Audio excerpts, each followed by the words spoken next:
चलते हैं। श्रीमद् भागवत महापुराण प्रसंग चल रहा है। सर्वलोक महेश्वर भगवान श्री कृष्ण द्वारिका के लिए प्रस्थान करने को उद्यत है। इतने में महाभाग्यमयी भगवत भक्ति का स्वरूप साक्षात माता कुंती जी आती हैं और प्रभु से हाथ जोड़ करके विनय करती हैं। जब प्रभु द्वारिका के लिए प्रस्थान करना चाहते हैं, नमस्ते पुरुषम त्वाद्य मीश्वरम प्रकृते परम अलक्षम सर्वभूताना मंतर बहिर्वस्थितम। प्रभु आपको नमस्कार है, नमस्कार है। महापुरुषों ने जो भगवान की स्तुति की उसमें बहुत सुंदर ज्ञान विज्ञान और बहुत सुंदर भक्ति, बड़ी महिमा विराजमान है। ध्यान से सुने और भगवत स्तुति सुनने का फल होता है पापों का नाश और हृदय की शीतलता। प्रभु आपको नमस्कार है। आप बहुत ध्यान से सुनेंगे तो ज्ञान विज्ञान भी भरा हुआ है। अलक्षम सर्वभूतानां अंतर बहिर्वस्थितम, दिखाई नहीं दे रहे अलक्षम, पर सर्वभूतानां समस्त देहधारियों के अंतर और बहिर, बाहर और भीतर आप ही विराजमान हैं, दिखाई नहीं दे रहे। अलक्षम सर्वभूतानां मंतर बहिर अवस्थितम, बाहर और भीतर प्रभु ही प्रभु विराजमान है। पर हमारे नेत्र नहीं है, माया देखने वाले नेत्र हैं। त्रिगुण ब्रह्मा जी के द्वारा त्रिगुण से रचे नेत्र हैं, तो त्रिगुण की रचना देख सकते हैं और भगवान तो त्रिगुणातीत है। कह रहे हैं नमस्ते पुरुषम त्वाद्यमीश्वरम प्रकृते परम, आप तो प्रकृति से परे हैं और मेरे नेत्र प्रकृति को देख सकते हैं बस। पर प्रभु अलक्ष होने पर भी सर्वभूतानां अंतर बहिर्वस्थितम, आप भीतर और बाहर समस्त शरीरधारियों के विराजमान हैं। तो दिखाई क्यों नहीं दे रहे? माया जवनिकाच्छन्नम अज्ञान, ये अज्ञान जो माया जनित है इसी के कारण नहीं दिखाई दे रहे। अधोक्षज अव्यय नालक्ष्य से मूढ़ दृशा नटो नाट्य धरो यथा। प्रभु भला मैं तो अबोध नारी हूं, आप पुरुषोत्तम अविनाशी आदि पुरुष, प्रकृति से परे, इंद्रियों में जो भी सामर्थ्य है, जिस विषय को जानती हैं, पर उनकी सामर्थ्य नहीं कि आप तक वो पहुंच सके। प्रभु जो अभी मूढ़ता के अंतर्गत है वो आपको नहीं जान सकते। मूढ़ कौन पुरुष है? अहंकार विमूढ़ात्मा कर्ता मिति मन्यते, मैंने ये किया, मैं करूंगा, मैं ऐसा कर सकता हूं, मैं, ये मूढ़ता। जब तक मूढ़ता है तब तक आपको कोई जान नहीं सकता। जैसे कोई कलाकार क्षण क्षण में वेश परिवर्तन करके आवे तो उसको साधारण लोग नहीं जान सकते, लेकिन जो उससे पूर्व परिचित है उसके नेत्र नाक ऐसे देखते ही पहचान लेंगे कि चाहे स्त्री का नाट्य करे या पुरुष का नाट्य करे या अच्छा नाट्य करे या बुरा नाट्य करे, ये अमुक है। ऐसे ही जो परमहंसा नाम मुनि नाम अमलात्मा नाम, जो परमहंस जन है, जो मुनि जन है, जिनका मायामल नष्ट हो चुका है, वो आपको देखते ही पहचान जाते हैं। जड़ चैतन्य स्थिर, जितना भी स्थित दिखाई दे रहा है, ये जड़ चैतन्य, स्त्री पुरुष सब नानात्व। बोले वासुदेवा स्वरमिति सा महात्मा सुदुर्लभा, केवल भगवान श्री कृष्ण ही विराजमान है। कौन जान पाता है?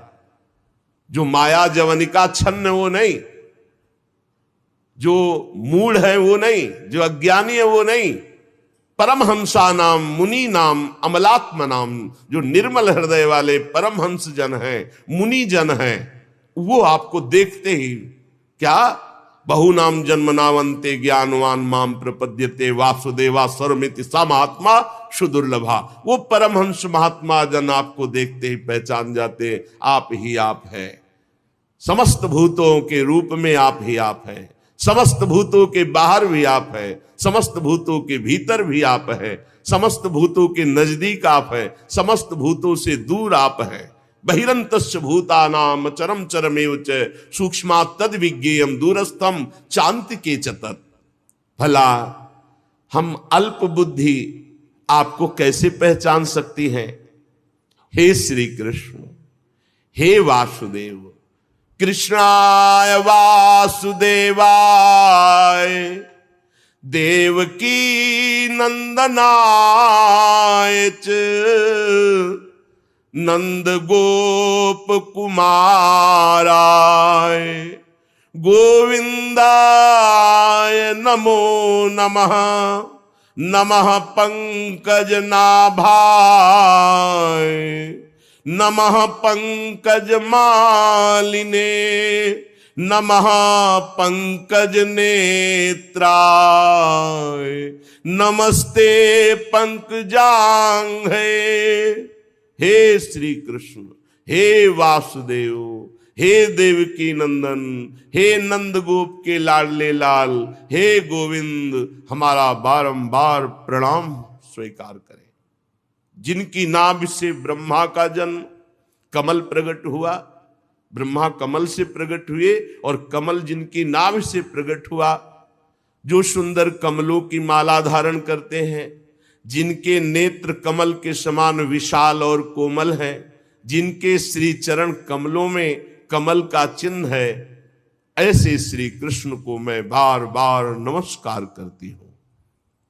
हे ऋषिकेश, जैसे आपने दुष्ट कंस के द्वारा कैद की हुई चिरकाल से शोकग्रस्त देवकी मैया की रक्षा की, वैसे ही पुत्रों सहित मेरी भी आपने बार बार विपत्तियों से रक्षा की।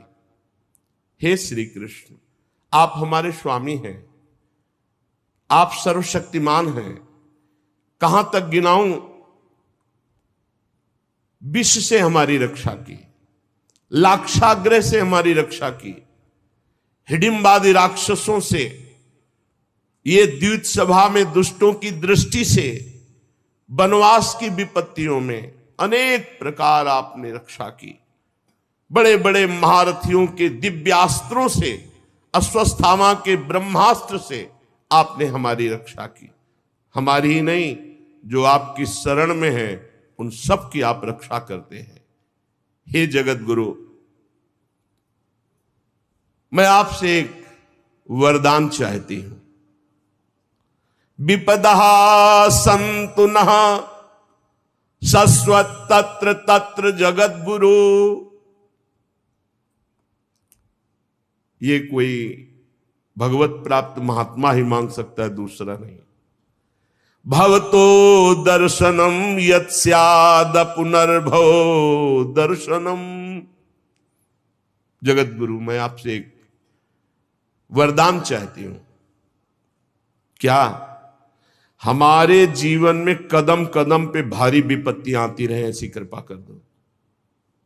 क्या क्या मांगा, क्या मांगा है? ये कोई नहीं मांग सकता, विश्व में कोई नहीं मांग सकता। सोचो, मांगने की बात सोचो तो क्या मांगना हैगा? हे जगत गुरु, कदम कदम पे सुख की वर्षा हो, कभी विपत्तियां ना आवे। लेकिन ये क्या कह रहे माता कुंती जी? विपदा संतु नः शश्वत् तत्र तत्र जगत गुरु। जगत गुरु, हमारे जीवन भर सर्वदा कदम कदम पे विपत्तियां आती रहे। प्रणाम है ऐसी महामहिम माता कुंती जी को, प्रणाम है। ये बात मांगने के लिए प्रणाम है। नहीं, सब डरते हैं, अपमान से डरते हैं, निंदा से डरते हैं, विपत्ति से डरते हैं, तिरस्कार से डरते हैं। भक्त ऐसा हृदय, क्या देखा विपत्ति में? बोले भवतो दर्शनम यत्स्याद पुनर्भवो दर्शनम। जगत गुरु, मैंने जब जब विपत्ति आई तब आपको अपनी तरफ भागते हुए देखा है। डरना मत, अभय व्रत किए हुए मेरी तरफ भागते हुए आए। आज विपत्ति खत्म हुई तो पीठ करके द्वारिका जा रहे हो। मुझे नहीं चाहिए ऐसी संपत्ति, मुझे कदम कदम पर विपत्ति चाहिए जिससे आपका दर्शन होता है।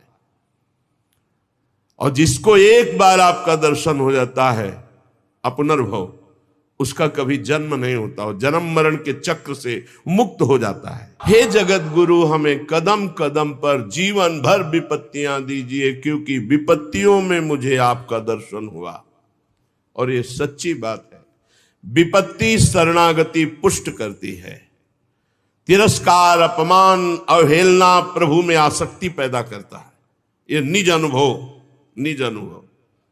तिरस्कार, अपमान, अवहेलना जिसे अपना माना जाता है, जब उनके द्वारा होती तो भगवत शरणागति पुष्ट होती। भगवान बड़े कृपालु होते हैं, जिनको अपने जनों के द्वारा, निज जनों के द्वारा अपमान, अवहेलना, तिरस्कार मिलता है, तब उनके हृदय में एकमात्र मेरे तो गिरधर गोपाल, दूसरो न कोई। ये जन्म जन्म की बिगड़ी बन जाएगी जिस दिन भगवान से एकाग्रता पूर्वक शरणागति पुष्ट हो गई। हे जगत गुरु, जन्म मृत्यु के चक्कर में उसे कभी नहीं आना पड़ता जिसे एक बार भी आपका दर्शन हो जाए। प्रभु, ये ऊंचे कुल में जन्म होना, जन्मैश्वर्य श्रुत स्त्री वीरेद मान मदः पुमान, ये सब अहंकार, कुछ नहीं है इसमें। ऊंचे कुल में जन्म हो गया, खूब रुपया पैसा, बैंक बैलेंस खूब, बहुत विद्वान और घमंड, तो प्रभु कुछ नहीं होगा, कुछ नहीं। उसकी दुर्गति पक्की है, क्योंकि वो घमंड में आकर ऐसे पापाचरण करेगा, दुर्गति प्राप्त हो जाएगी। वो दैन्य होकर आपके शरण में नहीं आएगा, वो नाम जप नहीं करेगा, वो भजन नहीं करेगा। जिनको थोड़ा शरीर स्वस्थ है, ऐसे यत्किंचित धन है, संतों के प्रति उनकी भावना शास्त्र के प्रति या भगवान के प्रति नहीं होती। हे प्रभु, ये ऊंचे कुल में जन्म होना, ऐश्वर्य, रुपया, पैसा, विद्या, ये संपत्ति, ये घमंड पैदा कर देते हो। घमंड दुर्गति, दुर्गति पक्की। प्रभु, आप ऐसे घमंडियों को अपनी भक्ति, अपना नाम, अपना सत्संग छूने तक नहीं देते। यह भागियों को नहीं मिलता, बड़े भाग्यशाली। संत समागम शम न लाभ कछुआन, उमा संत समागम सम न लाभ। इस सृष्टि में परम लाभ क्या? भगवान की भक्ति, भगवान से प्रेम। ये कहां से होता है? ये साधु समागमा, भगवत प्रेमी महात्माओं के संग से होता है। प्रभु, आप उनको दर्शन देते हैं जो दैन्य होते हैं, जो अकिंचन होते हैं, जो निर्धन होते हैं। अब यहां निर्धन किसको कहते हैं? जिसका अहंकार भगवान के चरणों में समर्पित हो गया। देखो, अम्बरीश जी चक्रवर्ती सम्राट है, पर न तप का अहंकार है, न भजन का अहंकार है, न राजा होने का अहंकार। हाथ जोड़े दुर्वासा जी के सामने खड़े, दुर्वासा जी कृत्या प्रकट कर रहे, एक कदम पीछे नहीं हट रहे, वैसे ही हाथ जोड़े खड़े। भगाया सुदर्शन चक्र ने, वैसे ही हाथ जोड़े खड़े। लौट के आए, वैसे ही हाथ जोड़े मिले। दैन्य, अकिंचन और निर्धन, सुनेरी मैंने निर्बल के बलराम। ये अपबल, तपबल, बाहुबल, दामबल, विद्याबल, ये सब भगवान से विमुख करने वाला होता है। आप निर्धनों के परम धन हैं। जिस पर आपका कृपा प्रसाद होता है, वो प्रपंच माया उसकी तरफ देख भी नहीं सकता। आप ऐसे भक्तों के हृदय में विहार करते हैं जो अकिंचन, दैन्य, आंसुओं से कपोल भींज रहे। प्रभु, मैं कैसे रिझाऊं आपको, मेरे में तो कोई बल नहीं है। हे शांत स्वरूप, हे कैवल्य मोक्षाधिपति, हे श्री कृष्ण, मैं बार बार आपको नमस्कार करती हूं। मैं आपकी कृपा से जानती हूं कि आप कौन हैं। आप अनादि अनंत सर्वव्यापक सबके नियंता काल रूप परम ईश्वर हैं, ये मैं अनुभव कर रही हूं। कुंती माता कह रहे हैं संसार के समस्त पदार्थ और प्राणी ये आपस में राग द्वेष करके विषमता के कारण परस्पर अशांत हो रहे, जल रहे, लड़ रहे, मर रहे,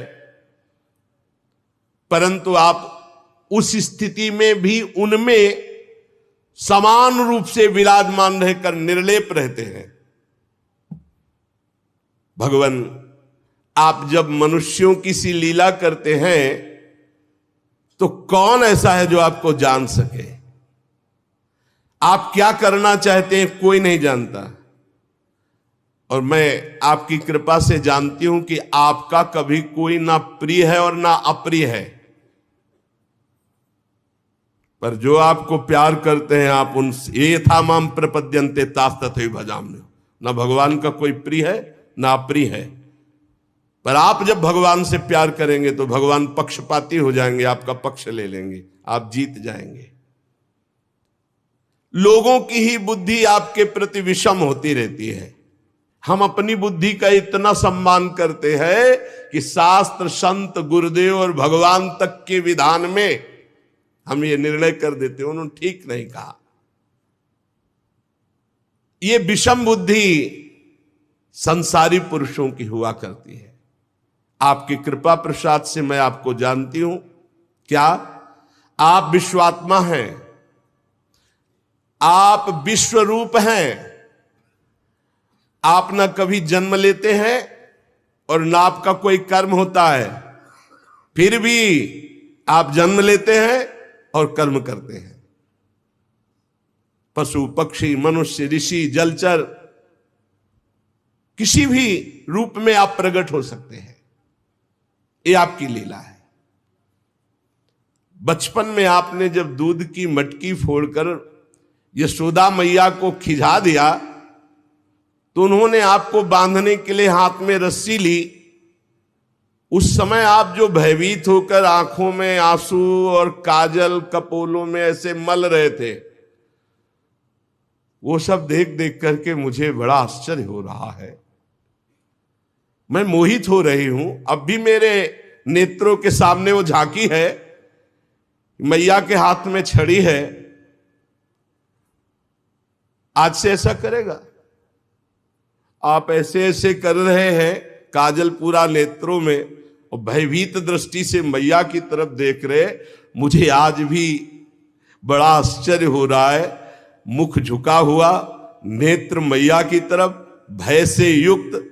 अरे जिसके भय से काल भी भयभीत हो जाता है वो है आप। मैया की एक छोटी सी छड़ी से आप भयभीत। प्रभु प्रभु, आप जनाना ना चाहे तो आपको कोई नहीं जान सकता। ही अजन्मा, आप जन्म क्यों लिए? कोई कोई महापुरुष योग कहते हैं कि अपने प्रिय भक्त पुण्य श्लोक महाराजाधिराज यदु की कीर्ति का विस्तार करने के लिए यदुवंश में आपने उतार लिया। दूसरे लोग कहते हैं सुतपार प्रश्नी के रूप में वसुदेव देवकी जी ने भारी तपस्या की तो आपने उनको वरदान दिया, इसलिए आप अजन्मा होकर प्रकट हुए। कोई कहता है दैत्यों के नाश के लिए आपका अवतार हुआ। कुछ लोग कहते हैं इतना पाप बढ़ गया था कि पृथ्वी डगमगा रही थी तो ब्रह्मा जी की प्रार्थना से आप प्रकट हुए। कोई महापुरुष कहते हैं कि इस संसार में अज्ञान, कामना, कर्मों के बंधन में जकड़े हुए पीड़ित जो जीव हैं, आप उनके स्मरण, उनके लीला गायन, उनकी सेवा, उनका आकर्षण, इसलिए आपने ये मानव रूप धारण किया। क्योंकि आप जब लीला करते हैं तो गा गा कर हृदय पवित्र होता है। आपका जो नाम है उसका जप करके जीव मुक्त हो जाता है। अगर आपका अवतार ना होता तो आपका लीला, आपका रूप, आपका चरित्र कैसे गायन करने में आता? ये आपका ला चरित्र और आपका नाम जब जन्म मृत्यु के प्रवाह को रोक देता है। बहुत सुंदर। हे भक्त वांछा कल्पतरु प्रभु, आप अब हमें छोड़कर प्रगट में जाना चाहते हैं, तो आप जानते हैं कि हम नहीं जी सकते आपके चरणारविंद के वियोग में। माता कुंती कह रही, किसी को और कोई सहारा हो, कोई सुख हो, लेकिन मेरा सुख तो आप है, मेरे सहारा तो आप है। प्रभु, मुझे और किसी का कोई आश्रय नहीं, कोई बल नहीं, सिर्फ आपका। जैसे जीव के बिना इंद्रियां शक्तिहीन हो जाती हैं, वैसे आपके बिना हम, हमारे पुत्र पांडव, इनका कोई अस्तित्व नहीं, इनका अस्तित्व ही आप श्री कृष्ण हो। यह भक्ति का स्वरूप है। प्रभु के सिवा हमारा कोई अस्तित्व ही नहीं है।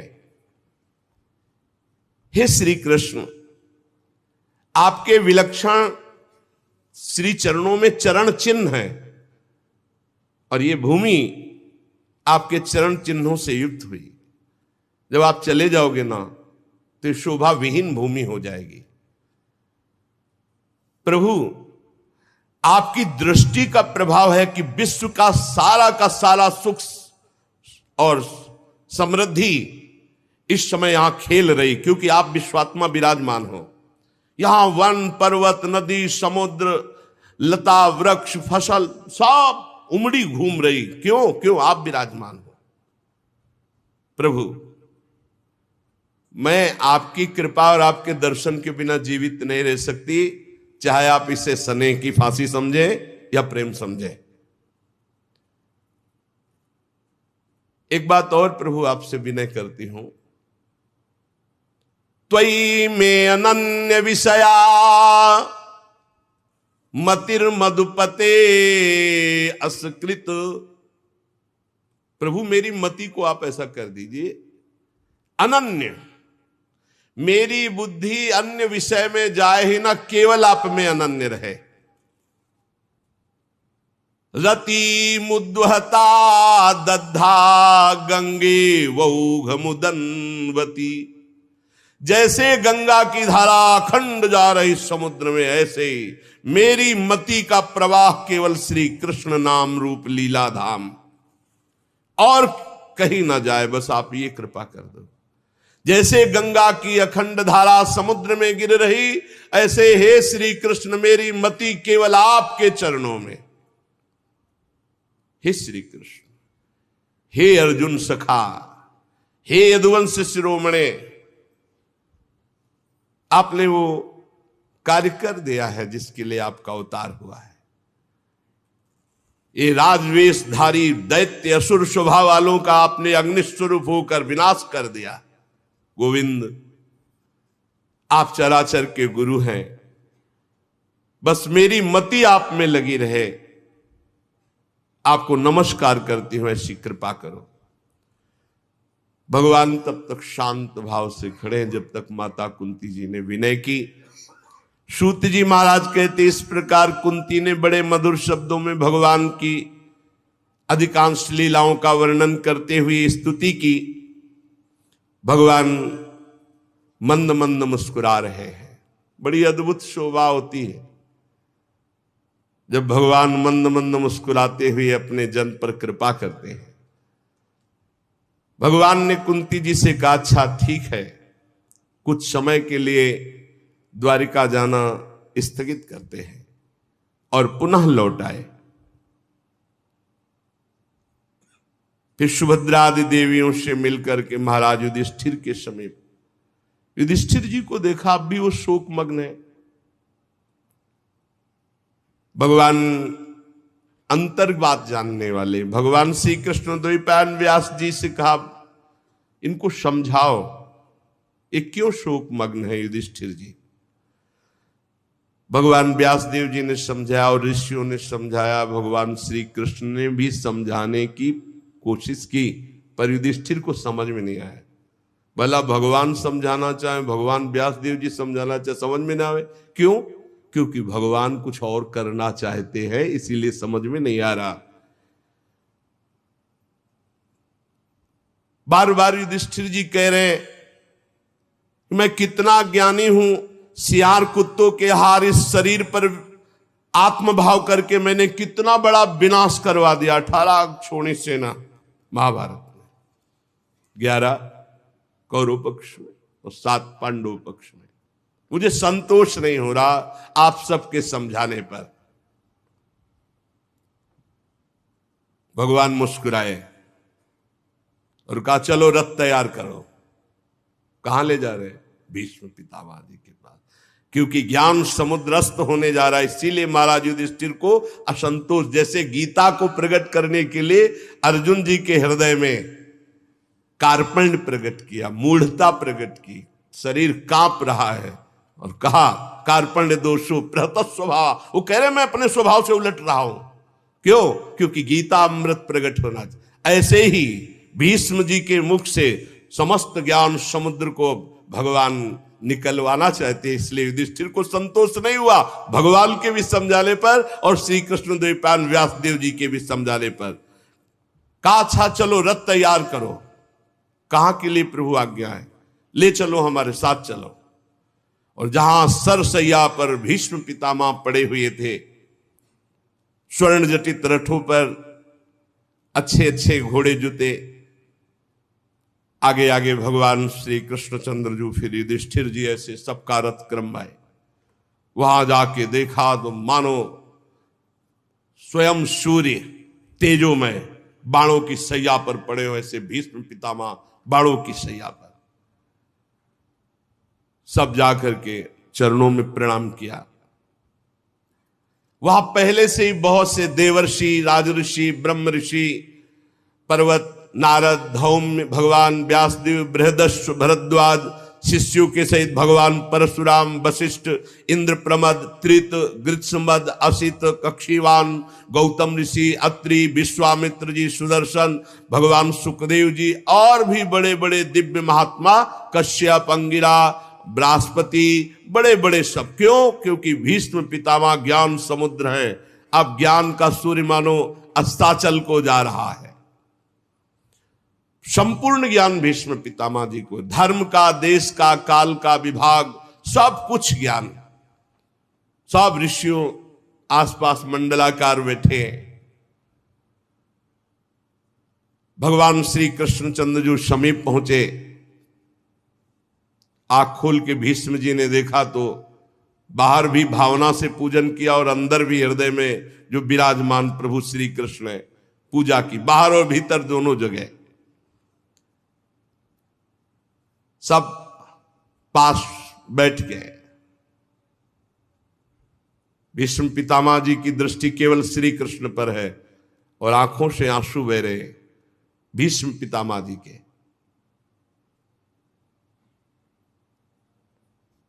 फिर युधिष्ठिर को नजदीक बुलाया और हाथ इशारे, तुम्हें बहुत कष्ट हुआ क्योंकि अन्याय का उस समय बोलबाला था।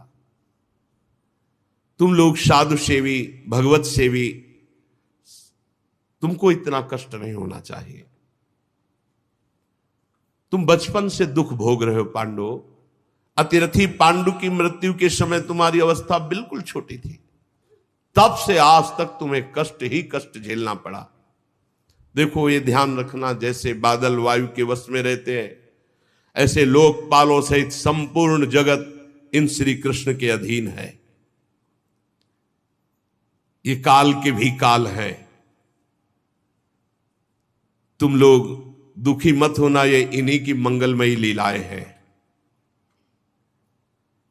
नहीं तो जहां साक्षात धर्मपुत्र राजा युधिष्ठिर हो, जहां वायुपुत्र गदाधारी भीमसेन हो, जहां धनुर्धारी गांडीव धनुष धारण करने वाले अर्जुन हो और उनके मित्र भगवान श्री कृष्ण हो, वहां दुख विपत्ति की संभावना भी नहीं। ये केवल इनकी लीला, श्री कृष्ण की लीला है। युधिष्ठिर, तुम इन कालों के भी महाकाल श्री कृष्ण को नहीं जानते हो, कब ये क्या करना चाहते हैं। कोई भी नहीं जानता, बड़े बड़े ज्ञानी भी नहीं जानते। युधिष्ठिर, सब ईश्वर कोटि के जितने महात्मा है सब इनकी इच्छा के अधीन है। इनको कोई नहीं जान सकता। जितना जनाते हैं उतना ही जान पाएगा। युधिष्ठिर, ये सब जितने ऋषि बैठे सर्वज्ञ हैं, ये सब जानते हैं कि श्री कृष्ण ही साक्षात भगवान हैं। इन्हीं के अंश से आदि पुरुष भगवान नारायण और जितने अवतार होते हैं इन्हीं के अंश से हैं। ये अपनी माया से अपने को छिपाकर मनुष्य लोक में ऐसी लीला कर रहे हैं जिससे इनके प्रभाव को कोई पूर्ण ये न जान पावे कि सच्चिदानंद भगवान है। मैं अंतिम समय गूढ़ राज से बोल रहा हूं कि साक्षात भगवान। बोलते ना अंतिम समय तो झूठ कोई बोलता नहीं, फिर भीष्म पितामह तो सत्य प्रतिज्ञ है, फिर भी कह रहे मैं अंतिम समय बोल रहा हूं। ये साक्षात भगवान समस्त अवतारों के अवतारी युधिष्ठिर, ये भगवान शंकर, देवर्षि नारद, भगवान कपिल, ये सब सर्वज्ञ महात्मा है। जो मैं बोल रहा हूं उसको जान रहे हैं। जिसे तुम अपना ममेरा भाई समझ रहे हो, प्रिय मित्र समझ रहे हो, हितैषी समझ रहे हो, तुमने प्रेम बस जिनको अपना मंत्री बनाया, दूत बनाया, सारथी बनाया और संकोच नहीं किया, तुम जानते हो ये कौन है? ये स्वयं परब्रह्म परमात्मा है। ये सर्वात्मा समदर्शी अद्वितीय अहंकार रहित निष्पाप परमात्मा, ये तुम्हारे प्रेम विवश होकर ऊंचे से ऊंचे, नीचे से नीचे हर कार्य करने में कभी संकोच नहीं किया। युधिष्ठिर ये समतत्व है, फिर भी देखो तुम्हारी भक्ति के वश होकर पक्षपात किए। यही कारण है, यही कारण है इनकी करुणा का। क्या भक्ति का पक्षपात कि जब मैं अब अपने प्राण त्यागने जा रहा हूं तो स्वयं साक्षात चलकर हमारे सामने उपस्थित हुए। ये उपदेश दिलाने नहीं, ये हमारा अंतिम बनाने आए हैं। भगवत परायण योगी पुरुष भक्ति भाव से इनमें अपना मन लगाकर और वाणी से इनका नाम कीर्तन करके जब शरीर त्यागता है तो कामना और कर्म बंधन से छूटकर जीवन मुक्त वो भगवत धाम जाता है। देव देवेश कैसे प्रसन्न लग रहे हैं, कैसा हास्य प्रकट हो रहा है। देखो ना, रक्त कमल के समान अरुण नेत्र कैसे उल्लसित है, कैसा श्रीमुख। और ये तब जब मैं शरीर त्यागने जा रहा हूं। युधिष्ठिर उनकी बात सुनकर सरसैया पर सोए हुए भीष्म पितामह से बहुत से ऋषियों के सामने नाना प्रकार के धर्मों के संबंध में अनेकों प्रश्न पूछे गए। तत्ववेत्ता भीष्म पितामह ने वर्ण आश्रम के अनुसार पुरुष के स्वाभाविक धर्म, वैराग्य, राग के कारण और विभिन्न रूप से बतलाए हुए निवृत्ति प्रवृत्ति रूप द्विविध धर्म, दान धर्म, राजधर्म, मोक्ष धर्म, स्त्री धर्म, भागवत धर्म, सबका जो जो प्रश्न किया गया सबका भीष्म पितामह जी ने उत्तर दिया। भीष्म पितामह जी शांत होते चले जा रहे हैं। फिर भगवान श्री कृष्ण में दृष्टि लगाई, प्रश्न उत्तर बंद। देखा पीतांबर फहरा रहा है, नील मेघ की कांति गंभीर मुद्रा में भगवान श्री कृष्ण खड़े हैं। भीष्म जी की एकटक आंख श्री भगवान पे। क्या सुंदर मृत्यु का, अब भीष्म जी है, क्या सुंदर। आसपास सब भगवत स्वरूप महात्मा, सामने भगवान श्री कृष्ण। भीष्म जी को अब किंचन मात्र भी दुख नहीं है बाणों के चोट का। समस्त इंद्रियों को एक जगह रोक दिया, मन को एकाग्र किया और भगवान श्री कृष्ण से कहा, इतिमति रूप कल्पिता वितृष्णा भगवती सात्वत पुंगवे विभूम्नि स्वसुखम उपगते क्वचिद् विहर्तुम प्रकृति मुपेयुष यद्भव प्रवाह त्रिभुवन कमनम तमालवर्णम रविकर गौरवरांबरम दधाने वपुरल ककुलावृताननाब्जम विजय सखेरति रस्तु में वद्या मृत्यु का समय है। मैंने आज तक अपनी बुद्धि को बचा के रखा है बलिहारी, समस्त साधनों से पवित्र करके, शुद्ध एवं कामना रहित करके आज तक बचा कर रखा है। हमारी बुद्धि ने किसी का वर्ण नहीं किया, कुंवारी है। हे श्री कृष्ण, आज इस बुद्धि का वर्ण करो आप, अंतिम समय है। आज तक बचा के रखा है, निष्कलंक है, परम पवित्र है, कामना रहित है, समस्त साधनों से पवित्र की हुई बुद्धि आज मैं आपको समर्पित करता हूं, स्वीकार करो। कुंवारी है बुद्धि, वर्ण कर लो आप। जो सदा सर्वदा आनंद स्वरूप में स्थित रहते हैं, अपने ही स्वरूप में रमण करते हैं, लीला करने की इच्छा से प्रकृति को स्वीकार करते हैं, ये सृष्टि परंपरा जिनके ही इच्छा से चल रही, जिनका शरीर त्रिभुवन सुंदर श्याम तमाल के समान श्यामला, जिस पर सूर्य रश्मियों के समान श्रेष्ठ पीतांबर लहरा रहा, कमल सदस्य नेत्र, कमल सदस्य मुख, घुंघराली अलकावली मुस्कुरा रहे। हे अर्जुन सखा, हे श्री कृष्ण, मेरी निष्कपट प्रीति आप में हो। मुझे याद है वो झांकी आपकी, जिस समय मैंने प्रण किया था कि शांतनु पुत्र गंगा पुत्र भीष्म नहीं कहूंगा, यदि आपको युद्ध में अपना प्रण छोड़कर अगर अस्त्र लेकर न दौड़ा दूं तो गंगा पुत्र नहीं कहूंगा। तो आपने अपना प्रण तोड़ दिया और मेरी बात रखी। बड़ी विलक्षण झांकी, मुख पर घुंघराली हल्के, घोड़ों की टाप से उड़ी हुई धूल, पसीने की छोटी छोटी बूंदें, मुझे याद है वो झांकी। और मैं अपने दिव्यास्त्रों से आपके शरीर को बेंध रहा था। ये पूजा आपके कवच को छिन्न भिन्न कर दिया। पर उस समय भी मेरा मन, मेरा प्राण, मेरा शरीर, मेरा अंतःकरण, मेरी आत्मा आपको समर्पित थी। अर्जुन सखे, आपने पार्थ के लिए सब सैनिकों की आयु छीन ली, विपक्ष की। मेरी परम प्रीति है आप में, आज खोल के बोल रहे, मेरी परम। उस समय भी मैं, जिस समय आपको बाण मार रहा था, मेरा जीवन, मेरा प्राण, मेरा आत्मा, मेरा सर्वस्व आप थे, खेल था।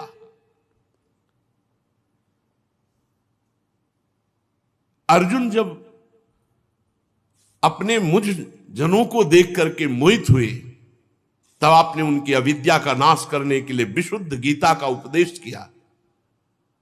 ऐसे गीता गायक श्री कृष्ण में मेरी प्रीति है।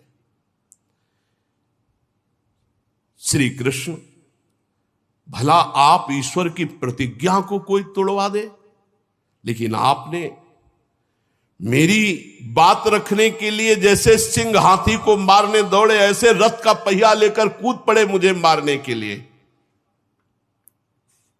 प्रभु, और मुझ आताताई ने उस समय भी आपके ऊपर बाण चलाए, आपका कवच तोड़ डाला। अर्जुन के रोकने पर भी बलपूर्वक जब मेरी तरफ दौड़े, मैंने बाण और धनुष रख दिया और कहा, जय हो आपकी। आपने अपना प्रण तोड़ करके मेरे प्रण की रक्षा किया, मार डालिए, मुझे कोई फर्क नहीं पड़ता। उस समय भी रोषपूर्ण दृष्टि और भक्त वत्सलता झलक रही थी। ऐसे श्री कृष्ण में मेरी एकमात्र गति हो। अर्जुन के रथ की रक्षा में सावधान, बाएं हाथ में घोड़ों की राश, दाहिने हाथ में चाबुक और मुख पर अपूर्व शोभा। उस महाभारत युद्ध में मैंने सदैव इसी रूप को देखा है। और मैं मरणासन मरने जा रहा हूं, तो आप करुणा करके पार्थ सारथी मेरे सामने खड़े हो। मेरी परम प्रीति आपके चरणों में हो। जिनकी लटकीली सुंदर चाल, हाव भाव, चेष्टाएं, मधुर मुस्कान, प्रेम भरी चितवन, अंतिम समय एकदम गोपियां रासलीला में जो सुख प्राप्त किए, ऐसे श्री कृष्ण का आलिंगन, ऐसे श्री कृष्ण के साथ प्रेमोन्माद से मतवाली होकर नृत्य करना, मैं चिंतन करता हूं सुख का, और ऐसे श्री कृष्ण में मेरी परम प्रीति हो। जिस समय युधिष्ठिर का राजस्व यज्ञ हो रहा था, मुनियों और बड़े बड़े राजाओं से भरी हुई सभा में सबसे पहले इन्हीं श्री कृष्ण की अग्र पूजा हुई मेरी आंखों के सामने। वही प्रभु आज मेरी मृत्यु के समय मेरे सामने खड़े, कितने कृपालु हैं। वास्तव में इस समय मैं श्री कृष्ण को प्राप्त हो रहा हूं। न भय है, न भ्रम है, न कोई संशय है। समस्त ऋषियों, सबके हृदय में विराजमान श्री कृष्ण को मैं प्राप्त हो रहा हूं। धीरे धीरे वाणी मौन, नेत्र मूंद लिए। जे ही सबने देखा, भीष्म पितामह की वाणी रुक गई, दृष्टि मुंद गई। सब एकदम अचानक खड़े हो गए और देखा प्राण रहित भीष्म का शांत शरीर। भगवान में सबसे कहा, मैं भगवान को प्राप्त हो रहा हूं। ये अंत है, सामने भगवान खड़े। दृष्टि, मन, बुद्धि, चित्त, प्राण सब भगवान के चरणों में समर्पित कर दिया। अनंत ब्रह्म श्री कृष्ण में भीष्म पितामह जी वैसे ही लीन हो गए। आप चारों ओर सन्नाटा छा गया, जैसे दिन के बीतने पर संध्या काल के बाद पक्षियों का कलरव शांत हो जाता है। उसी समय देव वाद्य बजने लगे, आकाश से पुष्पों की वर्षा हुई। भगवान श्री कृष्ण भी शांत गंभीर मुद्रा में, भीष्म जी का जीवन लीला शांत हुई। युधिष्ठिर जी भगवान की आज्ञा के अनुसार अंत्येष्टि संस्कार कराए। मुनियों ने भगवान श्री कृष्ण की पूजा अर्चना वंदना की। फिर सब ऋषिजन अपने अपने आश्रम को लौट गए। शौनक जी ने पूछा, धार्मिक शिरोमणि महाराज युधिष्ठिर ने अपनी पैतृक संपत्ति को हड़प जाने के इच्छुक आताताइयों का नाश करके अपने भाइयों के साथ किस प्रकार से राज्य शासन किया, कौन कौन से काम किए, क्योंकि महाराज युधिष्ठिर की भोगों में तो प्रवृत्ति थी नहीं। सूत जी कहते हैं, संपूर्ण सृष्टि को जीवित करने वाले भगवान श्री हरि कलहाग्नि से दग्ध कुरुवंश को पुनः अंकुरित कर युधिष्ठिर को उनके राज्य सिंहासन पर बैठाकर बहुत प्रसन्न हुए। भीष्म पितामह अंतर्ध्यान हो चुके, उनके वचनों से युधिष्ठिर की सब भ्रांति मिट गई। भगवान के आश्रय से समुद्र पर्यंत सारी पृथ्वी का शासन, समस्त राजा लोग उनकी आज्ञा में, ऐसा महान पद युधिष्ठिर जी को प्राप्त हुआ। भगवान महल की जितनी भी देवियां हैं सबसे मिल रहे हैं। फिर युधिष्ठिर जी से कहा कि अब हमें जाने की अनुमति दीजिए। युधिष्ठिर जी बार बार हृदय से लगा रहे हो, कह रहे कि अब कैसी बात कहते हो, कौन ऐसा होगा जो आपको जाने की अनुमति दे, पर आपको जिसमें सुख मिले भगवान आज्ञा करिए, रथ तैयार किया जाए और अब हम द्वारिकापुरी के लिए चलते हैं। समान उम्र वालों को आलिंगन किया, छोटी उम्र वालों ने जो भगवान को प्रणाम किया तो आशीष दिया। सुभद्रा, द्रौपदी, कुंती, उत्तरा, गांधारी, धृतराष्ट्र, युत्सु, कृपाचार्य, नकुल, सहदेव, भीमसेन, धौम्य, सत्यवती, ये सब मूर्छित से हो रहे हैं भगवान के वियोग की भावना में। मुरली मनोहर सारंग पाणी भगवान श्री कृष्णचंद्र जी द्वारिकापुरी जाना चाहते, इस बात से सब विकल हैं। भगवत भक्त संत पुरुषों के संग से जिनका दुस्संग छूट गया है, वह विचारशील पुरुष भगवान के मधुर मनोहर सुयस को, नाम को एक बार स्वाद पा ले तो छोड़ नहीं सकता। फिर उन नामी उन भगवान के रूप का ये तो बैठ करके वार्ता करना, खेलना, हंसना, खाना पीना, ये कैसे जी सकते हैं भगवान के बिना। जो दुस्संग त्यागी सत्संगी जन है, उनको एक बार चस्का लग जाए भगवान की कथा का, भगवान के नाम का, तो वो जीवन त्याग सकते हैं। भगवान का भजन या भगवान की लीला कथा नहीं त्याग सकते। फिर जिनको सामने भगवान खेले, हंसे, खाए, वो ये सब पांडव कैसे विरह सह सकते हैं। भगवान ने सुभद्रा जी की तरफ देख करके प्रसन्न मुद्रा में संतोष धारण करो। राजा युधिष्ठिर द्वारिका जाने के लिए व्यवस्था कर रहे। भगवान किसी को मधुर मनोहर वचनों से, किसी को दृष्टि से, किसी को छू को, किसी को बोलकर, किसी को हृदय से लगा के सबको संतुष्ट कर रहे। भगवान के प्रस्थान के समय मृदंग, शंख, भेरी, वीणा, ढोल, नरसिंगे, धुंधुरी, नगारे, घंटी, दुंदुबियां एक साथ बजने लगी।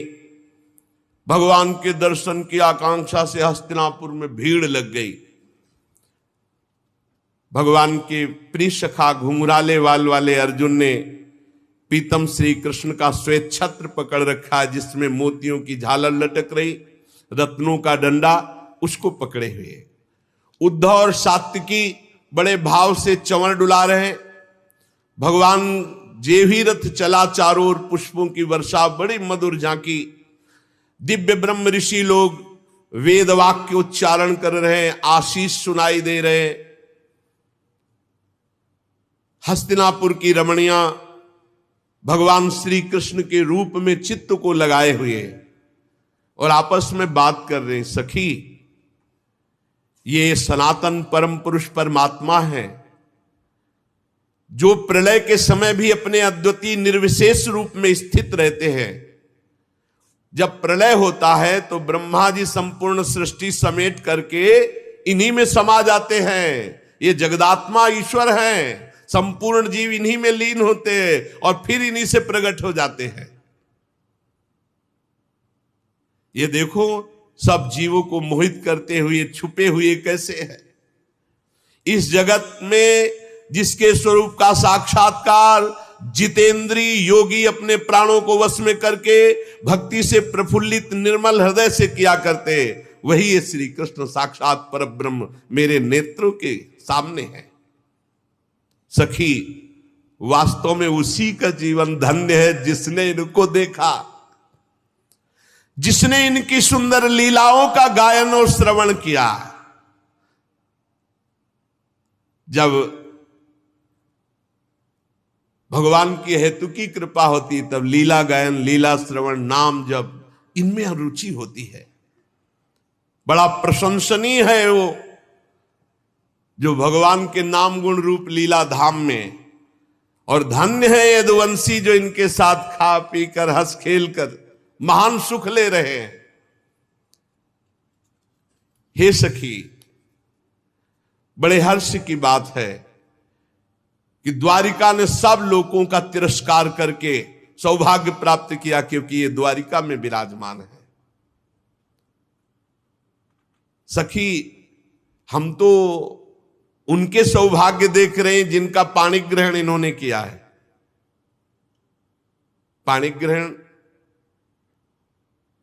ये शरणागति भी है। एक पाणी ग्रहण का संबोधन है विवाह से और एक पाणी ग्रहण का संबोधन है शरणागति से। हम तो सखी धन्य धन्य उनको मानती हैं जिनका पाणी ग्रहण भगवान बाहु पकड़ लेते हैं शरणागत की। अवश्य उन्होंने कोई बड़ा व्रत, कोई स्नान, कोई हवन, कोई जप तप किया होगा, क्योंकि परमात्मा उन्हें प्रीतम रूप से मिले। वो बार बार इनकी रूप माधुरी का पान करती होंगी। सखी, स्मरण मात्र से मेरा हृदय व्याकुल हो रहा है, मूर्छा सी आ रही है। कितना सुख प्राप्त करते हैं, और इनसे भी ज्यादा सुख तो ब्रज गोपियों ने प्राप्त किया। सखी धन्य है वो ब्रज गोपिया, जिनके इशारे पर ये नंद नंदन नाचते थे। सखी, सबसे बड़ा सुख श्री रुक्मिणी जी को मिला द्वारिका में। शिशुपाल आदि मत वाले राजाओं का मान मर्दन करके अपने बाहुबल से उठा लाए, अपहरण कर। प्रद्युम्न शांबादि कितने इनके पुत्र हैं। और हमने तो सुना है कि भौमासुर को मार करके लाई हुई 16,000 इनकी और पत्नियां हैं। वास्तव में वो सब धन्याति धन्य देवी होंगी। उनका जीवन परम धन्य हो गया, परम पवित्र, परम उज्जवल हो गया, जिसको श्री कृष्ण ने स्वीकार कर लिया। इनकी महिमा का वर्णन क्या करें, ये तो साक्षात कमल नयन भगवान पर ब्रह्म परमात्मा श्री कृष्ण है। हस्तिनापुर की स्त्रियां से प्रभु के विषय में बातचीत कर रही। अजात शत्रु युधिष्ठिर ने भगवान श्री कृष्ण की रक्षा के लिए बहुत सी सेना साथ भेजी। यद्यपि भगवान सर्व समर्थ, पर प्रियता में शंका होती है। अधिक प्रीतिमन भाषण देहा। युधिष्ठिर जी ने आग्रह करके से कि भगवान आप सेना साथ ले जाइए। भगवान कुरजांगल, पांचाल, सूरसेन, यमुना के तटवर्ती प्रदेश, ब्रह्मावर्त, कुरुक्षेत्र, मत्स्य, सारस्वत, मर्धन्नो देश को पार करके फिर आनर्त देश में आए। यहां कुछ विश्राम किया, जलाशय समीप था, संध्या वंदन किया। फिर आनर्त देश में पहुंचे। वहां के लोगों ने जो ही सुना कि भगवान पधार रहे, द्वारिकापुरी के लोग, पांचजन्य शंख भगवान ने सबको आनंदित करने के लिए बजाया। भगवान के ओठों की लाली से स्पर्श हुआ वो श्वेत वर्ण पांचजन्य शंख। जब उसका नाद हुआ तो द्वारिकापुरी में आनंद की लहर छा गई। भगवान पधार रहे हैं। दुष्टों को भय और भक्तों को अभय इस शंखनाद से। सारी प्रजा भागी भगवान श्री कृष्ण के दर्शन के लिए। भगवान श्री कृष्ण आत्मा राम है। वह अपने आत्मलाभ से सदा सर्वदा परिपूर्ण है। पर जैसे सूर्य को कोई दीप दिखाए तो भगवान सूर्य प्रसन्न हो जाते, स्वीकार कर लेते। भला सूर्य को दीप दान क्या, वो तो जगत को प्रकाश दे रहे। ऐसे ही भगवान श्री कृष्ण को कुछ भी भाव से वो भगवान पूर्ण होते हुए भी प्रेम भाव स्वीकार करते हैं। सब आकर के भगवान की तरफ कोई पुष्प अर्पित कर रहा है, कोई बोल रहा है, कोई देख कर केवल आंसू बहा रहा है। जैसा जैसा सबको भगवान सुख पहुंचा रहे हैं। अयोध्या, राधा राधा, द्वारिकावासी इतने विकल हैं। ये अयोध्या शब्द क्यों आया? क्योंकि इस समय हमारा मन अयोध्या में गया। जब राम जी आए अयोध्या में 14 वर्ष बाद, तो सबके मन में था कि भगवान हमसे सबसे पहले मिले, सबसे पहले हमसे मिले। तो भगवान ने सबकी बात पूर्ण करने के लिए अमित रूप प्रगटे ते ही काला, अनंत रूप धारण कर लिए। और सबसे क्षण महु सब मिले भगवाना, उमा मरम काहू नहीं जाना।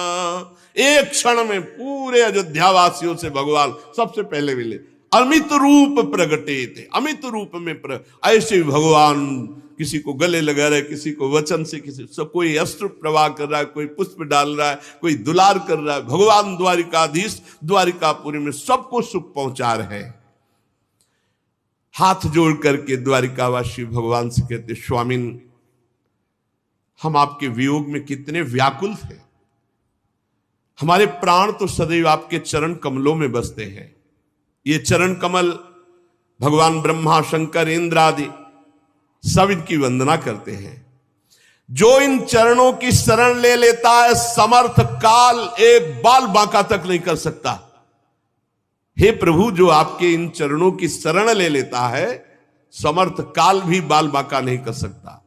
विश्वभावन, आप ही हमारे माता हैं, आप ही हमारे सुहृद हैं, आप ही हमारे पिता हैं, आप ही हमारे स्वामी हैं, आप ही हमारे सदगुरु हैं, आप ही हमारे आराध्य देव हैं।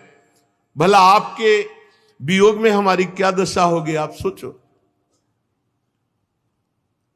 आपका अनुपम रूप दर्शन करते हुए हम द्वारिका वासियों को जो सुख होता है हम कैसे बताएं। कमल नयन श्री कृष्ण, आप जब हस्तिनापुर या कहीं जाने की बात करते हैं, हमें सुनने को मिलता है कि आप जा रहे हैं, तो एक एक क्षण हमको लगता है करोड़ करोड़ वर्षों के समान। हमारी दशा बिगड़ जाती है। हे नाथ, हे भक्तवत्सल, आप कभी द्वारिकापुरी से मत जाया करें। द्वारिकावासी के भगवान कृपामयी दृष्टि से सबकी तरफ देख रहे, बड़ा अनुग्रह वर्षा करते हुए द्वारिका में प्रवेश किया। मंगल शकुन गजराज को आगे करके स्वस्त्यन पाठ करते हुए सब श्रेष्ठ श्रेष्ठ यदुवंशी भगवान का स्वागत किए।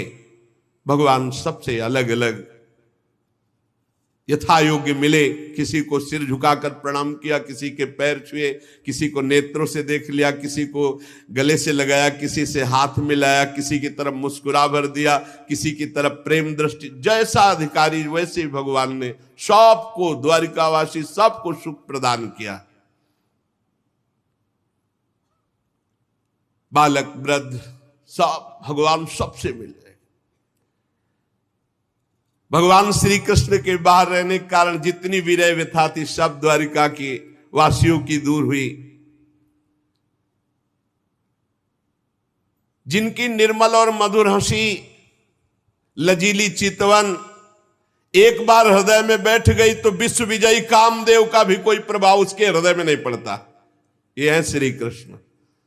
जिसके हृदय में श्री कृष्ण रूप माधुरी आ गई तो विश्व विजयी कामदेव का भी प्रभाव उसके हृदय में नहीं पड़ता। और जिनकी मंद मुस्कान तिरछी चितवन की चोट में मुनिमन मोहन मदन मोहन के भी हृदय में बेशुद्ध अवस्था आने लगती, उन प्रियाजू के चरणों की दास्ता जिसके हृदय में हो, फिर क्या कहला है। श्री कृष्ण अपने एकांत सेवी निज जनों को बहुत सुख प्रदान करते हैं। शौनक जी ने कहा, सूत जी अभी पीछे आपने बताया था कि अश्वत्थामा ने ब्रह्मास्त्र चलाया था उत्तरा के गर्भ में, तो ब्रह्मास्त्र का प्रभाव और गर्भस्थ शिशु बच जाना यह कैसे हो सकता है। गर्भ में महान ज्ञानी महात्मा परीक्षित जी थे, तो हमें लगता है कि भगवान ने ही उस समय स्वयं रक्षा की होगी, क्योंकि ब्रह्मास्त्र से बचना संभव है। फिर दूसरी बात मेरी और प्रश्न बन रहा है कि परीक्षित जैसे धर्मात्मा से कोई अपराध बन जाना, उनके लिए साप होना, श्री सुखदेव जी का ज्ञानोपदेश करना, हम पूरा प्रसंग सुनना चाहते हैं। सूत जी ने कहा, धर्मराज युधिष्ठिर अपनी प्रजा को प्रसन्न रखते हुए पिता के समान उसका पालन करने लगे। वो भोगों से निष्प्रिय होकर निरंतर भगवत स्मरण परायण होते हुए राज्य पालन करते। अतुल संपत्ति, बड़े बड़े यज्ञ करके भगवान की आराधना करते। जम्बूद्वीप के स्वामी, स्वर्ग तक उनका यश, क्या कमी थी महाराज युधिष्ठिर के पास। देवता लालायित होते ऐसे भोग थे। पर महाराज पांडवों को भगवान श्री कृष्ण के सिवा और कुछ प्रिय नहीं था। शौनक जी, जिस समय अश्वत्थामा ने ब्रह्मास्त्र चलाया, उत्तरा के गर्भ में ब्रह्मास्त्र का प्रभाव गया, तो वो बालक ब्रह्म तेज से जलने लगा ब्रह्मास्त्र के प्रभाव से। पर उस समय उस बालक ने देखा कि श्याम वर्ण एक तेजस्वी ज्योतिर्मय पुरुष आसपास उसके ऐसे घूम रहा है और ब्रह्म तेज बाहर आसपास।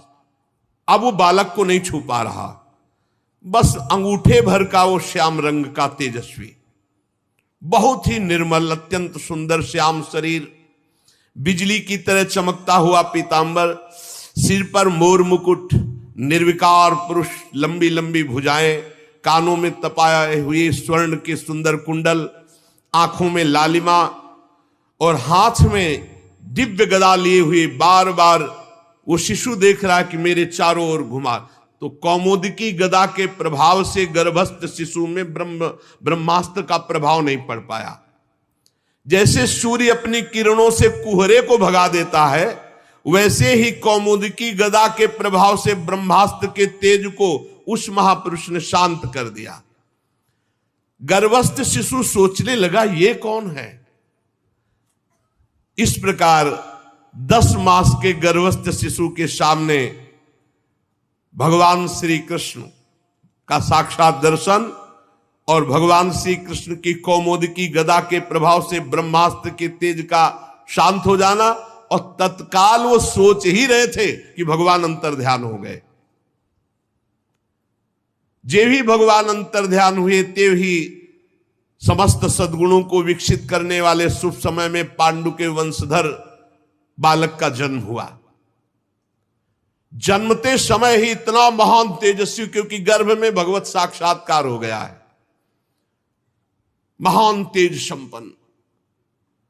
महाराज युधिष्ठिर जब सुना पौत्र हुआ, बड़े प्रसन्न हुए, क्योंकि अर्जुन पुत्र अभिमन्यु, अभिमन्यु पुत्र परीक्षित। राजा युधिष्ठिर, धौम्याचार्य, कृपाचार्य सबको बुलाया, जात संस्कार करवाए, बड़े दान दिए गए। जब बालक का नाल छेदन नहीं होता, उसके पहले, नाल छेदन के पहले तक, उस समय को कहते हैं प्रजा तीर्थ। उस समय जो दान दिया जाता है उसका बड़ा महत्व है। नाल छेदन नहीं हुआ, बालक हुआ, उस समय के दान को बड़ी महिमा प्रजा तीर्थ कहते हैं। उसी समय युधिष्ठिर ने बहुत दान किया, हाथी, घोड़ा, स्वर्ण, बहुत। युधिष्ठिर जी ने कहा, पुरुवंश शिरोमणि, काल की दुर्निर्वार गति अस्वस्थामा वंश मिटाना चाहता था, परंतु भगवान श्री कृष्ण ने बालक की रक्षा की है, इसलिए इसका नाम विष्णुराज। निसंदेह ये बालक संसार में बड़ा यशस्वी भगवान का परम भक्त और महापुरुष होगा। बड़े बड़े महात्माओं ने आशीष दिया युधिष्ठिर जी को और बालक को। युधिष्ठिर ने कहा, महात्माओं, ये बालक क्या अपने उज्जवल यश से हमारे वंश के पवित्र कीर्ति महात्मा राजर्षियों का अनुसरण करेगा? ब्रह्म ऋषियों ने कहा, धर्मराज, ये मनुपुत्र इक्ष्वाक के समान अपनी प्रजा का पालन करेगा। दशरथ नंदन भगवान श्री राम के समान ये सत्य प्रतिज्ञ और ब्राह्मण भक्त होगा। उशीनर नरेश शिवी के समान दाता होगा। दुष्यंत के पुत्र भरत के समान अपने वंश का यश फैलाएगा। ये धनुर्धरों में अपने दादा सहस्त्रबाहु और पार्थ अर्जुन, इन दोनों के समान होगा। अपने दादा पार्थ के समान और सहस्त्रबाहु अर्जुन के समान ये धनुर्धारी होगा। महाराज, ये रंतिदेव के समान उदार होगा। ये धैर्य में बलि के समान होगा। ये भगवत भक्ति में प्रहलाद के समान होगा। मर्यादा उल्लंघन करने वालों को ये भारी दंड देने वाला होगा। पृथ्वी माता और धर्म की रक्षा के लिए कलयुग का भी दमन करेगा। पर महाराज, एक संयोग बन रहा है। उसी समय, अभी नाल छेदन नहीं हुआ, उसी समय निर्णय करके बता दिया, महाराज संयोग बन रहा है। एक ब्राह्मण कुमार श्रृंगी ऋषि के शाप से तक्षक के द्वारा इसकी मृत्यु होगी, ऐसा ज्योतिष। अभी नाल छेदन में नहीं हुआ, पूरा पधारने तक का हिसाब बता दिया। और उस समय ये सब आसक्ति छोड़कर भगवान के चरणों की शरण लेगा। व्यासनंदन श्री सुखदेव जी यहां पधारेंगे इसके पास और इसको श्रीमद् भागवत का स्वरूप बोध कराएंगे और गंगा तट पर इस शरीर को त्याग कर अभय पद की प्राप्ति करेगा। पूरा ज्योतिष शास्त्र के विशेषज्ञ ब्राह्मण राजा युधिष्ठिर को इस प्रकार बालक के जन्म लग्न का फल बताकर भेंट पूजा लेकर अपने अपने घर चले गए। वही ये बालक संसार में परीक्षित के नाम से प्रसिद्ध हुआ, क्योंकि ये समर्थ बालक गर्भ में जिस पुरुष का दर्शन पा चुका था उसी को खोज रहा था। कहां है वो जो गर्भ में दिखाई दिया? सबकी परीक्षा कर रहा था, कहां है वो, कौन है जो मुझे गर्भ में दिखाई दिया इनमें से। जैसे शुक्ल पक्ष में दिन प्रतिदिन चंद्रमा अपनी कलाओं से पूर्ण होता बढ़ता है, वैसे राजकुमार परीक्षित गुरुजनों के लालन पालन से क्रमशः दिन बढ़ते हुए सयाने हुए। स्वजनों के वध का प्रायश्चित करने के लिए राजा युधिष्ठिर ने अश्वमेध यज्ञ के द्वारा भगवान की आराधना की, बड़ी बड़ी यज्ञ की। युधिष्ठिर सबको निमंत्रण देते, खूब खवाते पियाते, ऋषि मुनियों की सेवा करते। भगवान श्री कृष्ण भी कभी कभी आ जाया करते और इनको सुख पहुंचाते। सूत जी कहते हैं कि विदुर जी ने जब देखा था महाभारत में कि एक धर्म के विरुद्ध आचरण करने वाला दुर्योधन कोई बात नहीं मान रहा और दुर्योधन का पक्ष महाराज धृतराष्ट्र ले रहे, उसी समय उन्होंने अपनी पद से इस्तीफा दे करके, पद को त्याग करके तीर्थ यात्रा को चले। मैं नहीं देख पाऊंगा दोनों पक्षों का विनाश। तो विदुर जी तीर्थ यात्रा में महर्षि मैत्रेय जी से मिलकर के आत्मज्ञान प्राप्त किया और हस्तिनापुर लौट कर आए। विदुर जी पूर्ण थे, जानने योग्य तत्व को जानने वाले महात्मा। विदुर जी मैत्रेय ऋषि से जितने प्रश्न किए थे उनका उत्तर सुनने के पहले ही श्री कृष्ण में ऐसी स्थिति हो गई कि उत्तर सुनना हुआ ही नहीं। जो उत्तर वो दे रहे थे उसी में स्थित थे वो, ऐसे कि बार सुनाई ही नहीं दिया, उपराम हो गए। शौनक जी जो ही देखा कि विदुर जी आए तो धर्मराज युधिष्ठिर दौड़ पड़े। धृतराष्ट्र, युत्सु, संजय, कृपाचार्य, कुंती, गांधारी, द्रौपदी, सुभद्रा, उत्तरा, कृपी, पांडव परिवार सब दौड़ पड़े, मानो मृत शरीर में प्राण आ गए हों विदुर जी को देखकर। सब ने अगवानी की, सब कोई चरणों को प्रणाम कर रहा है, कोई हृदय से लगा रहा है, सबके आंसू बह रहे। युधिष्ठिर जी ने दिव्यासन अर्पित किया, विदुर जी को पूजन किया, भोग पवाया, विश्राम कराया। फिर युधिष्ठिर जी ने विनय से सर झुकाकर सबके सामने कहा, चाचा जी, जैसे पक्षी अपने अंडों को पंखों की छाया के नीचे रखकर सेते और बढ़ाते हैं, वैसे आपने बचपन से लेकर अभी तक अपनी कृपा से हमें विपत्तियों से बचाया, हमें पाला पोषा। अब हम आपसे जानना चाहते हैं कि आप जब तीर्थ यात्रा के लिए निकले तो किस वृत्ति से जीवन निर्वाह किया, किन किन तीर्थों में गए? क्योंकि भगवान के प्यारे भक्त तो स्वयं तीर्थ स्वरूप होते हैं। अपने हृदय में विराजमान भगवान को निरंतर चिंतन करते हुए जो प्रकट किए हुए महात्मा है, वो तीर्थों में जहां जाते हैं तो तीर्थ को महातीर्थ बना देते हैं। तीर्थे कुर्वन्ति तीर्थानि स्वांता हस्तेन गदाभृता। चाचा जी, आप तीर्थ यात्रा करते द्वारिकापुरी भी गए होंगे। भगवान श्री कृष्ण मेरे तो जीवन प्राण आराध्य देव हैं, सुखी है ना? आपने जाकर देखा वहां सब सुखी हैं? युधिष्ठिर जी के इस प्रकार पूछने पर विदुर जी ने तीर्थों और यदुवंशियों के संबंध में जो कुछ देखा सुना अनुभव किया था क्रम से बतला दिया, पर मुख्य बात नहीं बताई। जब ये विदुर जी लौट करके आए थे तब तक यदुवंशियों का राधे श्याम हो चुका था, उसे गुप्त कर लिया। क्योंकि करुणा में विदुर जी पांडवों को अपने सामने कभी दुखी नहीं देख सकते थे, इसलिए उन्होंने कोई असही घटना नहीं सुनाई, क्योंकि वो तो स्वयं प्रकट हो जाएगी, बताने की क्या जरूरत है। हस्तिनापुर में बड़े सम्मान से विदुर जी कुछ समय तक रहे। ये विदुर जी साक्षात धर्मराज हैं, मांडव्य ऋषि के शाप से 100 वर्ष के लिए विदुर रूप में आए हुए थे मानव देह में। कई बार सत्संग में सुनाया है मांडव्य ऋषि की चर्चा। इतने दिनों तक यमराज की पदवी पर अर्यमा जी थे। उस पदवी में बैठते ही वो सामर्थ्य आ जाती है। ये दैवी संपदा से युक्त पदवियां हैं। तो अर्यमा जी ठीक पापियों को उचित दंड दे रहे थे। राज्य प्राप्त हो जाने पर अपने लोकपाल सरीखे भाइयों के साथ राजा युधिष्ठिर परीक्षित जी को देख करके बहुत आनंदित रहने लगे कि योग्य अधिकारी है।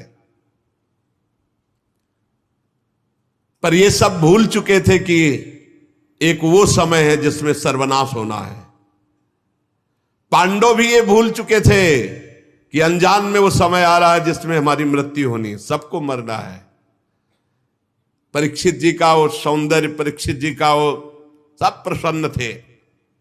देखते देखते भयानक समय आ गया जिसे टाला नहीं जा सकता। विदुर जी ने देखा काल की गति। धृतराष्ट्र से कहा, महाराज अब भी तुम्हारी समझ में नहीं आता। वैराग्य दिलाने के लिए कटुवचन बोलना ही होता है। बड़ा भयंकर समय आ रहा है और तुमने बड़ा भयंकर देख भी लिया, फिर भी सुखी होकर इनके टुकड़े खा रहे हो यहां हस्तिनापुर के महल में बैठ करके। मुझे दिखाई दे रहा है सर्वनाश, अब भाग चलो यहां से, निकलो। बात की बात में सर्वनाश हो जाएगा, भागो यहां से, अपना काम बना लो, भजन कर लो। सब मारे जा चुके, फिर भी तुम्हें जीने की आशा है। शरीर बुढ़ापे का शिकार है। या हस्तिनापुर में अब इनके शासन में पड़े हुए टुकड़े पा रहे हो। जीवित रहने की इच्छा। गृहपालवत, गृहपालवत कुत्ते, भीमापवर्जितम पिंडो मां दत्ते गृहपालवत, अहो महीयसी जंतुर जीविताशा यया भवान। कैसा मोह है कि अब भी जीने की आशा रखते हो, पूरे परिवार का विनाश करवा दिया। अब यहां इनके दिए हुए टुकड़े खाकर जीवन व्यतीत करते हो। तुम्हें संकोच नहीं हो रहा? तुम्हें अपने हृदय में ग्लानि नहीं हो रही? जिनको विष दे के मारना चाह, जिनको आग में जलाना चाह, जिनकी पत्नी को सभा में अपमानित किया, जिनकी भूमि छीन ली, जिनसे युद्ध किया, आज उनके दिए हुए टुकड़े को खा रहे हो। क्या गौरव रखते हो अपने अंदर? विदुर जी ने डांट लगाई धृतराष्ट्र जी को। हद हो गई, अज्ञान की हद हो गई। अब भी जीना चाहते हो? क्या यह पुराने वस्त्र की तरह तुम्हारा शरीर स्वयं नष्ट नहीं हो जाएगा? इसलिए अपना स्वार्थ साध लो, ममता काटो, चलो हमारे साथ चलो, हम तुम्हें उपाय बताएंगे भगवत प्राप्ति कैसे होगी। धन्य है जिसको विदुर जैसा भाई मिला हो। चाहे अपनी समझ से या दूसरों के समझाने से समझ लो, अंतिम में तुम मरोगे, तुम्हारे साथ कुछ नहीं होगा, इसलिए भजन कर लो तो तुम्हारा कल्याण हो जाएगा। अंतःकरण को वश में करो, निकलो। जो आगे होने वाला है वो तुम देख नहीं रहे, मैं देख रहा हूं, चलो हमारे साथ। विदुर जी ने धृतराष्ट्र को उत्तराखंड की तरफ, छोटे भाई विदुर जी अंधे राजा धृतराष्ट्र को उनके दिखाए हुए मार्ग से धृतराष्ट्र चल पड़े। जब गांधारी जी ने देखा कि पतिदेव अंतिम यात्रा है, अब लौटना नहीं है, तो जो सन्यासियों को सुख देता है, वीर पुरुषों को लड़ाई के मैदान में अपने शत्रु के द्वारा किए हुए न्यायोचित प्रहार से होता है, वैसा ही पतिव्रता पत्नी को महासुख होता है पति के साथ कष्ट सहने में। उनके पीछे चल दिया। अजात शत्रु युधिष्ठिर प्रातः काल नियम बनाए थे अपने बुजुर्गों को प्रणाम करने का। जो राजमहल में गए, धृतराष्ट्र, विदुर जी, गांधारी, कोई नहीं दिखाई दी। बड़े उद्विग्न चित्त संजय से पूछा, संजय कहां गए मेरे वृद्ध पिता, कहां गए मेरे चाचा जो विदुर जी, कहां गई माता गांधारी? क्या ऐसा तो नहीं कि मंदबुद्धि से मेरे से कोई अपराध बन गया और वो शंका करके चले गए हो? रुदन करने लगे युधिष्ठिर जी। सूत जी कहते, संजय अपने स्वामी धृतराष्ट्र को न पाकर स्नेह विकलता में बहुत कुछ उत्तर नहीं दिया। फिर धीरे धीरे चित्त को स्थिर किया और हाथों से आंसू पोंछते हुए कहा, मैंने खो दिया अपने महाराज को। धृतराष्ट्र, संजय बहुत प्यार करते थे धृतराष्ट्र जी को। कुरुनंदन अब वो कभी नहीं मिलेंगे। तुम्हारे चाचा और गांधारी महाराज, इनके संकल्प का तो मुझे पता नहीं, लेकिन मैं ठगा गया, वो मुझे छोड़कर चले गए। इस तरह वार्ता ये हो रही थी कि त्रिकालज्ञ देवर्षि नारद जी पधारे। युधिष्ठिर जी ने प्रणाम किया, संजय जी ने प्रणाम किया। युधिष्ठिर ने कहा, भगवान आप त्रिकालज्ञ हैं, आप बता सकते हैं कि मेरे चाचा कहां गए, मेरे ताऊ कहां गए, गांधारी जी कहां गई। मैं बहुत व्याकुल हूं, क्या मेरे से कोई अपराध बन गया कि मुझे छोड़कर चले गए? शायद हो सकता है मैं मोह के कारण ऐसा कोई कार्य हो कर दिया हो जिसके कारण उनको ऐसा लगा हो मेरे में संशय, और वो छोड़कर चल दिए। मैं बहुत दीन दुखी हूं, मेरे परिजन कैसे मेरे बिना रहेंगे? देवर्षि नारद जी उनको समझा रहे, पांच भौतिक शरीर है, इससे प्यार मत करो। ये काल कर्म गुणों के वश में है। जैसे अजगर के मुंह में पड़ा हुआ एक झटके में अंदर चला जाएगा, ऐसे काल हर शरीर को ग्रसित किए हुए है। हाथ वालों के बिना हाथ वाले, चार पैर वाले पशुओं के बिना पैर वाले, तृण आदि, उनमें भी बड़े जीवों के छोटे जीव, ये सब एक दूसरे के आहार हैं। जीव जीव आहार, जीव बिना जीव नहीं, पर जो निर्णय किया गया उतना ही आहार करो। जैसे अपने लोग ये सब्जियां पाते हैं, गेहूं आदि, इनमें भी जीव है वैसे ही, लेकिन हम जितना शास्त्र आज्ञा उतना ही पाएंगे, उसके विरुद्ध जीव हत्या करेंगे तो पाप लगेगा। सब जीव से ही जीव जीवित है, घास में भी जीव है। इन समस्त जीवों के बाहर भीतर एकमात्र स्वयं प्रकाश भगवान विराजमान है। युधिष्ठिर, तुम उन्हीं को देखो, इन शरीरों को नहीं। महाराज, समस्त प्राणियों के जीवन दान देने वाले भगवान इस समय पृथ्वी तल पर देवद्रोहियों का नाश करके काल रूप से विराजमान रहे थे। वो अपना कार्य पूरा कर चुके, बस थोड़ा सा कार्य और रह गया है तुम लोगों का। तुम लोगों के भी अंतर ध्यान का समय आ रहा है।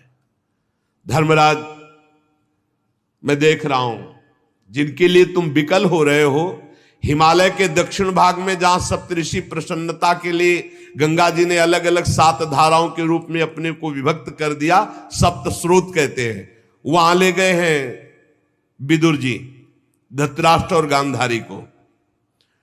त्रिकाल स्नान करवाते हैं, विधि पूर्वक अग्निहोत्र कराते हैं, और सारी कामनाओं को शांत करके केवल जल का पान करवा के और उनको बैठाल दिया है। विदुर जी के प्रभाव से इस समय धृतराष्ट्र और गांधारी ठूंठ की तरह अपने शरीर को शांत करके बैठ गए हैं। 5वें दिन आज के उनके शरीर में आग लग जाएगी, दोनों भस्म हो जाएंगे। पर्णकुटी सहित दोनों के शरीर भस्म हो जाएंगे, गांधारी जी का भी, धृतराष्ट्र का भी। विदुर जी अपने सामने अपने भाई को मोक्ष प्रदान करके, धृतराष्ट्र को और गांधारी को, पुनः तीर्थ सेवन के लिए चले जाएंगे। आप लोग शोक मत करो, मैं त्रिकालज्ञ हूं, देखकर बता रहा हूं। नारद जी बताकर चले गए।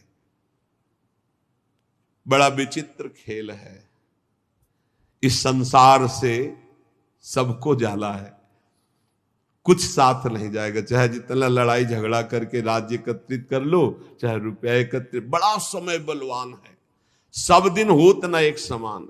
इसलिए भाई अपने कर्तव्य का पालन करते हुए नाम जप कर लो। जितना नाम जप करोगे, परोपकार करोगे, धर्म पूर्वक चलोगे, वही तुम्हारे साथ जाएगा।